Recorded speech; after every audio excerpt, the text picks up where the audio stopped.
When we talk about the origins of the American Revolution, we often sort of think about the battles of Lexington and Concord and the shot heard around the world, the first battles of the war. But what actually led up to the war? Was a pretty long lead up. We had, when the British established the American colonies as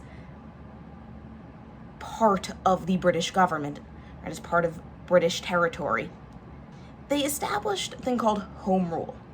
What Home Rule basically was that the American colonies would have their own sort of management of day-to-day issues. Right? Imagine you're across an ocean. Ocean voyages are long and dangerous at this point. So you don't want to deal with the day-to-day administration of the colony. It's just not going to work. So they were left to their own devices. That meant things like taxation were decided on colony by colony. Now, when this was going on, Britain still got to control some big issues, like foreign policy. And this became a problem in 1763 when we fought the French and Indian War. Now that's when the British fought the French and the Native Americans, right? So that's why we call it the French and Indian War, because that was our enemies in the war.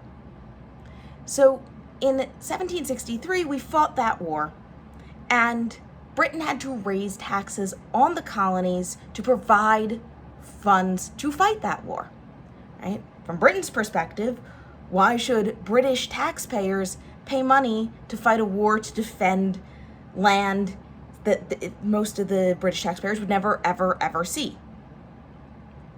Well, from the colonists' perspective, they were like, wait, you can't just raise taxes on us all of a sudden. We've been doing fine without you taxing us. You don't raise taxes. We tax ourselves. You stay out of that. So we ended up with this conflict that really challenged the concept of home rule. And slowly, the British Parliament raised taxes more and more, which led to issues initially like the Sugar Act, that was in 1763 when we were fighting the war, the Stamp Act the next year, 1764, and eventually, basically a decade later in 1773, that culminated in the Boston Tea Party. So after that, we saw Britain impose what we often call the Intolerable Acts, which were more formally known as the Restraining and Coercive Acts.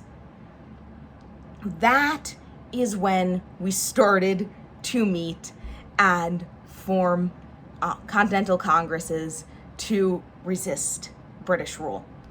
And eventually, in the Second Continental Congress in 1776, we ultimately declared independence from Britain. And in the Declaration of Independence, in the 27 grievances listed, many of them were related to these taxes, right? Taxation without representation, and measures taken in the Intolerable Acts.